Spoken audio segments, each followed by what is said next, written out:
Hello everybody and welcome to Books with Ike. My name is Isaac and today I'm going to be going over my most anticipated books of 2021. Now I have 61 books on my most anticipated books of 2021 list, so I'm not going to talk about all of them in this video, so I'm going to have to split this video into 3 parts. So this first video will only be January, February, March and April. And I think I've got 26 books releasing in those months that I'm looking forward to. So that we don't waste any more time, I'm just going to get on into it. And so I've got my list up here on my computer. And so first I've got 3 books which are coming out on January the 5th. And the first of those is Bedazzled by Ryan LaSala. So this is a YA contemporary romance about a cosplay competition, and the main character has to partner with his ex-boyfriend on creating his cosplay. And so this is mostly on my list because I read Reverie by Ryan LaSala this year, and it is now one of my favourite books of all time, and Ryan LaSala's writing is just so incredible that I will read absolutely anything he writes. The next book coming out on January the 5th is Persephone Station by Stina Leicht, and I hope I'm pronouncing that right. And this is about a group of queer criminals rebelling against a corporation that has taken over their planet. And yes, I want that. It also has a very beautiful cover. You know what, 2021 is going to be amazing for book covers. Just so many of them are so good. And then the last one coming out on January the 5th is Light of the Jedi by Charles Soule. And so this is the first book in the new High Republic era. And that is most of the reason why it's one of my most anticipated books of next year. Because it's been my opinion for a long time that Star Wars needs to abandon the timeline that they already have. I don't care about anything else that goes on in the Clone Wars, and I don't care about anything else that goes on in the Galactic Civil War, and I don't care about anything that comes after the Galactic Civil War. Unless it's like 100 years after. I really think the sequels missed a trick by sticking with the characters from the original trilogy. I just want more Star Wars that is new Star Wars, and that's what this is, so I'm looking forward to it. It says, the noble and wise Jedi Knights must face a frightening threat to themselves, the galaxy, and the Force itself. So, yeah. And then on January the 12th, I have The Nightmare Thief by Nicole Lesperance, illustrated by Federica Fenner. And this is one of very few middle grades on this list, and this is about a girl who is part of a family who create dreams for people, and one of the rules they have is that you can only give people dreams with their consent. And so when this girl gives a dream to her comatose sister because she thinks it will cure her, she gets blackmailed by someone into making nightmares. And so, yeah, this sounds really interesting. I love dream magic, it's one of my favourite things, and so I'm really interested to see what this book does with it. Then I've got 2 books releasing on January the 19th, and the first of those is Last Night at the Telegraph Club by Melinda Lowe. And so this is a historical FF romance set in the 1950s. Oh, and it's YA as well, which I didn't expect. And it's about these 2 girls who meet at a lesbian bar called the Telegraph Club. And it's set in Chinatown, and it deals with the Red Scare, and it sounds really good. And obviously Melinda Lowe is quite a big name FF author, so it'll be interesting to read some of her work. And so the other book coming out on January the 19th is The Forever Sea by Joshua Philip Johnson. And just look at this cover. It's just such an image. And so this is set in a world where people sail ships on a sea of grass, and so the ships are kept afloat by magical hearthfires, apparently, and each ship has to have a hearthfire keeper, and the main character of this book is a hearthfire keeper whose grandmother, called the Marchess, jumps off her ship and disappears into the sea, but she leaves a note behind for the main character, which tells her that what she did wasn't suicide. There is something in the Forever Sea, and the Marchess wants to find it. And it says the main character must embroil herself in conflicts bigger than she could imagine, a water war simmering below the surface of two cultures, the politics of a mythic pirate city floating beyond the edges of the safe seas, battles against beasts of the deep, driven to the brink of madness, and the elusive promise of a world below the waves. It sounds super cool and high concept and just incredible, and there's also queer characters as well. Yeah, it's one I'm really looking forward to. Just cutting in here to say that I have found another book that is coming out on January the 19th. I'm surprised I didn't know about this already, but that is A Complicated Love Story Set in Space by Sean David Hutchinson. And Sean David Hutchinson is one of my favourite authors, so I'm definitely going to get this as soon as I possibly can. I have no idea how to explain this, so I'm just going to read the synopsis. When Noah closes his eyes on Earth and wakes up on a spaceship called the Curiosity, just as it's about to explode, he's pretty sure things can't get much weirder. Boy, is he wrong. Trapped aboard the Curiosity are also DJ and Jenny, neither of whom remember how they got on board the ship. Together, the three face all the dangers of space, along with murder, aliens, a school dance, and one really, really bad day. But none of this can prepare Noah for the biggest challenge, falling in love. And as Noah's feelings for DJ deepen, he has to contend not just with the challenges of the present, but also with his memories of the past. However, nothing is what it seems on Curiosity, and the truth will upend all of their lives forever. Love is complicated enough, without also trying to stay alive. As with all Sean David Hutchinson books, it sounds weird as hell, and I'm sure the spaceship is a metaphor for something. So, yeah, really looking forward to that. And then the last two books I'm looking forward to in January come out on the 21st, and the first of those is The Mask of Mirrors by M.A. Carrick, which is the pen name of Marie Brennan, who is the author of the Memoirs of Lady Trent, which is a book series I need to read, and Alec Helms, who is the author of The Adventures of Mr. Mystic, which I have never heard of. So I think this is set in a sort of Venetian-inspired city, but I could be wrong about that. That could just be the impression I get from the cover, which has a mask on it, and masks automatically make me think of Venice for some reason. But it's called The City of Dreams, and it follows a con artist who wants to trick her way into nobility, but quickly realises she is out of her depth. And it's set in a queer normative world, which is great, and it's about corrupt magic, the poisonous feuds of the aristocrats, and the shadowy dangers of the impoverished underbelly. And there's apparently fencing, fighting, torture, revenge, monsters, chases, escapes, true love, and miracles. And the kind of world building that happens when you let two anthropologists off their leashes. So yeah, it sounds really cool, and apparently there's also weird dream shit, which, as we've established, is one of my favourite things. So yeah, I'm really looking forward to this one. And then the last book I'm looking forward to in January is another one of the few middle grades on this list, and that is Marion the Night Brothers by B.B. Alston. And this is the first book in the Supernatural Investigation series, and it also has a beautiful cover, which I'll put somewhere. This is about a girl called Amari, whose older brother goes missing, but it seems like no one cares, and it's not on the news or anything, and so she's really confused about all that, obviously. And then she finds something that her brother left for her, which is an invitation to the Bureau of Supernatural Affairs. And she has to compete against all of these rich kids who have known that the supernatural exists for their entire life, and she has to compete against them for a spot in the Bureau, and she thinks that will be her only chance to find out what happened to her brother. But things are made more complicated because she is given an illegal ability. It sounds really fun and like a very interesting fantasy world, but it also sounds like it might deal with some issues of racism, which is interesting for a middle grade series to tackle. But it says, like, when her brother goes missing, the police automatically assume he was doing something illegal, and obviously she is given an illegal ability. So yeah, it sounds very intriguing.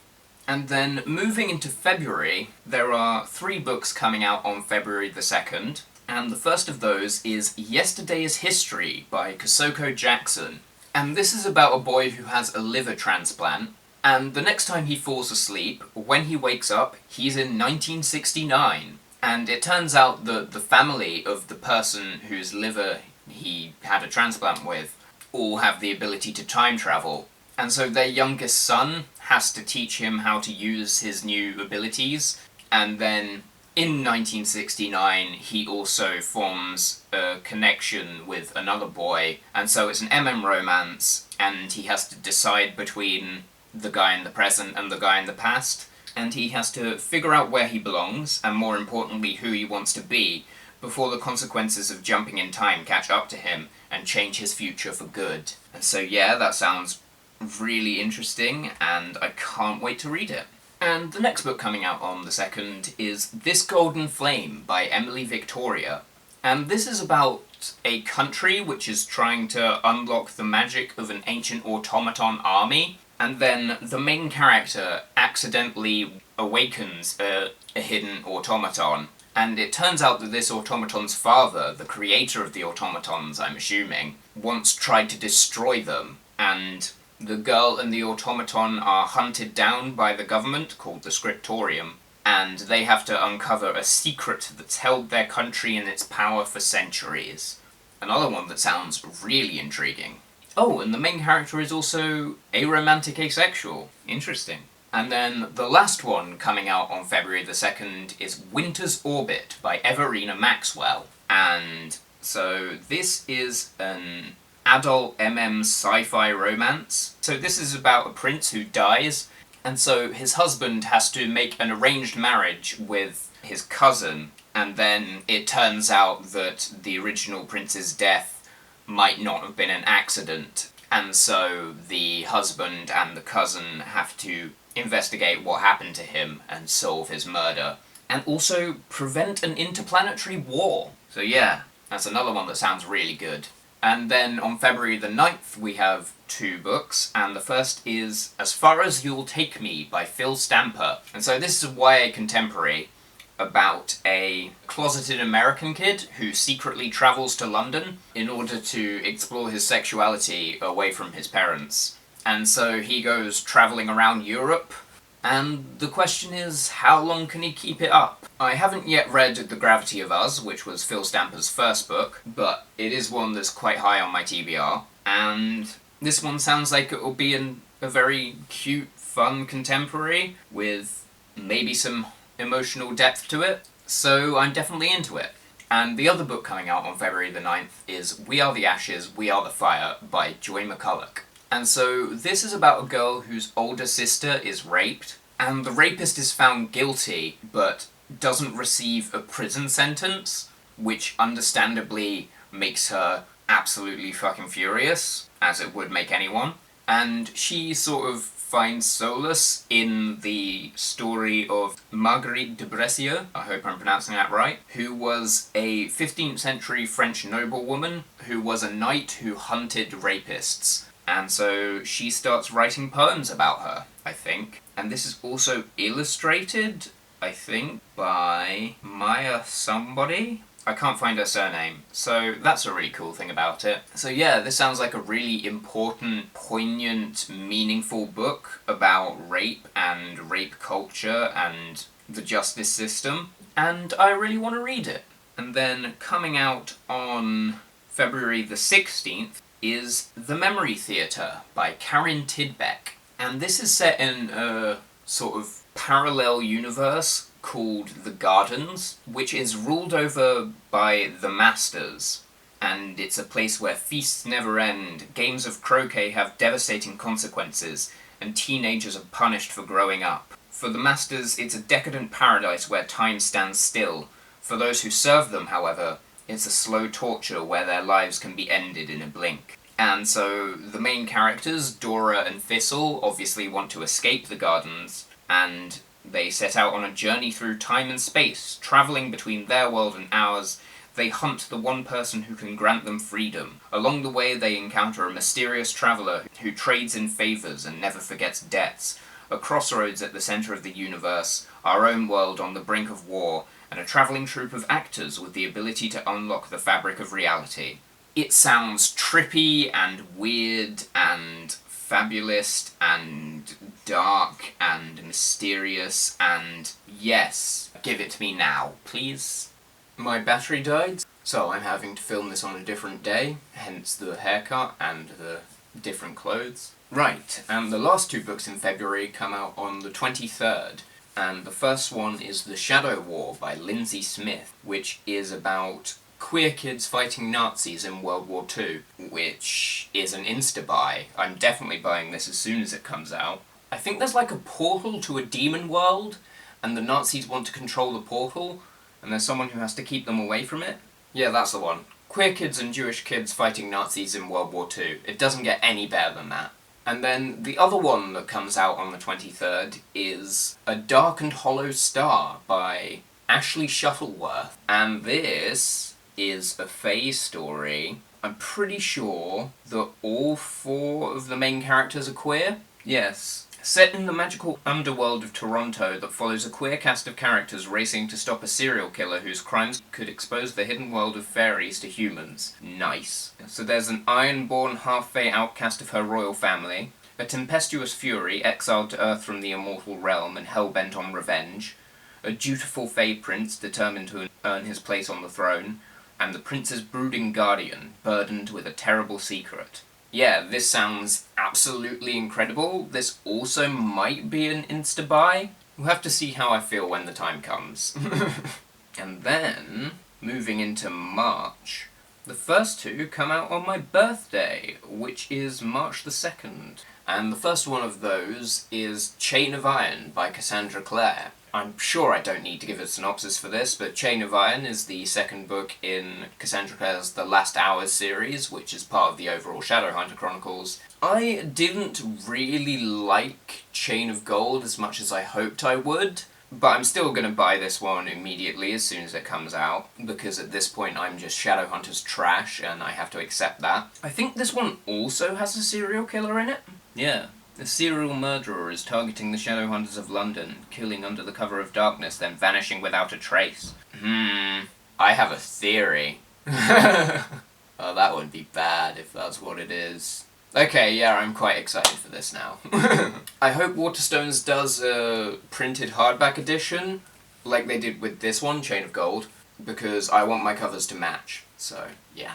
And then the other one that comes out on March the 2nd is The Lost Apothecary by Sarah Penner. And this is about an apothecary in 1791 that sells poisons to women who have been wronged by men. And then, in the present day, a woman discovers this apothecary and starts investigating it. Yeah, it sounds really fun and interesting. And then, coming out on March the 15th, there is The Descent of the Drowned by Anna Lal Din. And this is about a slave of a goddess and a bastard son desperate to prove his worth. And it's set in a colonized Indo-Persian world and inspired by pre-Islamic Arabian mythology. It is a tale about power, identity and redemption, and what it takes to hold on to one's humanity in the face of devastation. And that sounds really good. Next, coming out on March the 23rd, I have Lost in the Netherwoods by Aidan Thomas. All I really know about this is that it's a Peter Pan retelling, but it's by Aidan Thomas, and I will absolutely read anything Aidan Thomas puts out in the future, because Cemetery Boys was amazing. And it says, when children go missing, people want answers. When children go missing in the small coastal town of Astoria, people look to Wendy for answers. It's been 5 years since Wendy and her two brothers went missing in the woods, but when the town's children start to disappear, the questions surrounding her brother's mysterious circumstances are brought back to light. Attempting to flee her past, Wendy almost runs over an unconscious boy lying in the middle of the road, and gets pulled into the mystery haunting the town. Peter, a boy she thought lived only in her stories, claims that if they don't do something, the missing children will meet the same fate as her brothers. In order to find them and rescue the missing kids, Wendy must confront what's waiting for her in the woods. I have absolutely no idea what any of that means. The synopsis is definitely very vague on purpose, but it sounds mysterious and interesting, and I'm completely sold. And then the last book coming out in March comes out on the 30th, and that is Rule of Wolves by Leigh Bardugo. And I'm not going to read the synopsis because I have not read King of Scars yet, but this is the latest book in the Grishaverse, it is the second book in the King of Scars duology, and I'm going to buy it immediately, even though I haven't read the first book yet. So, the first book coming out in April, on April the 1st, is Dead or Alive by Derek Landy, the latest book in the Skullduggery Pleasant series. And yes, I'm obviously going to get this as soon as it comes out. And in this one, Skullduggery and Valkyrie have to decide whether or not they want to be assassins. So, that will be interesting. And then, coming out on April the 6th, we have 2 more books. And the first of those is The Sky Blues by Robbie Couch. And this is about a gay kid in a small town who is going to ask his crush to prom with an elaborate promposal, but then his plans are leaked in what is described as a deeply homophobic e-blast that quickly goes viral. And he's like super embarrassed by this, obviously, but it says his classmates give him a reason to fight back by turning his 30-day promposal countdown into a school-wide hunt to expose the e-blast perpetrator. So yeah, it sounds very fun, but it's like a contemporary romance mystery, and it sounds really good. And so the other one, coming out on April the 6th, is one I'm cautious about, and that is First Become Ashes by K.M. Spara. And K.M. Spara wrote Docile, which I didn't read because it just sounded like published slave fic.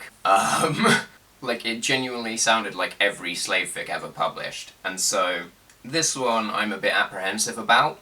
And so, this is about these 2 guys who are raised in a cult, and they're trying to fight monsters, and then one of them leaves, and then comes back years later, along with the FBI and a SWAT team, and they come to arrest the cult leader. But the main character isn't really willing to give up on the cult's ideals and beliefs, and still believes in the magic that he possesses and the monsters he needs to kill, and so things progress from there. Along the way, he will grapple with the past, confront love, and discover his long-buried truth. It sounds interesting, but yeah, it could also go in a bad direction.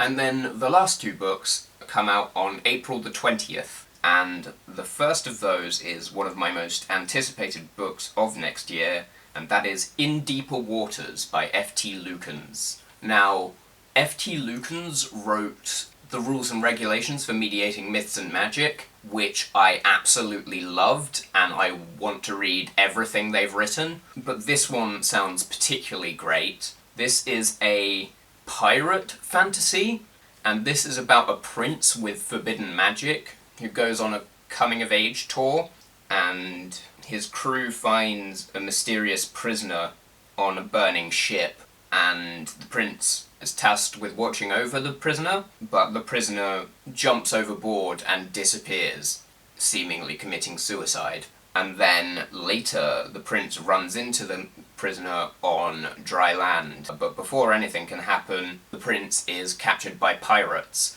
and it's up to the prisoner to rescue him. And yeah, this is obviously an MM romance, and yeah, it's definitely one of my most anticipated books of the year. I'm going to buy it as soon as it comes out. And again, it has a beautiful cover. It's a good year for covers, 2021. And then the last one I have is Dustbourn by Erin Bowman, and this is a post-apocalyptic desert fantasy, and this is about a girl who has a map branded on her back to a mysterious paradise called the Verdant, where, assumedly, things grow and stuff. And then her village gets attacked by a man called the General, and she thinks he's probably searching for her. And so she goes out to rescue her family, and runs into her childhood friend who has been missing for a decade. And so she has to work out the map, and find her way to the Verdant, and possibly trade that information for the lives of her family, who I guess the General has captured. What Delta doesn't count on is what waits in the Verdant. A long-forgotten secret that will shake the foundation of her entire world. Mysterious. But yeah, it sounds great. There's not enough desert fantasy, and I know this is post-apocalyptic, but it's basically desert fantasy. But yeah, I'm very intrigued. So yeah, that was all my most anticipated books coming out in January to April in 2021. Hopefully I've introduced you to some new stuff that you didn't know was coming out. If any of these are your most anticipated books of next year, be sure to tell me in the comments. And also tell me about some books that I may have missed that you're waiting for. If you like this video, be sure to give it a thumbs up and consider subscribing to my channel. You can follow me on Twitter or add me as a friend on Goodreads if you feel like it. Links to both of those in the description. And I will hopefully have another video up soon. But until then, thank you for watching. I have been Isaac and this has been Books with Ike. Goodbye.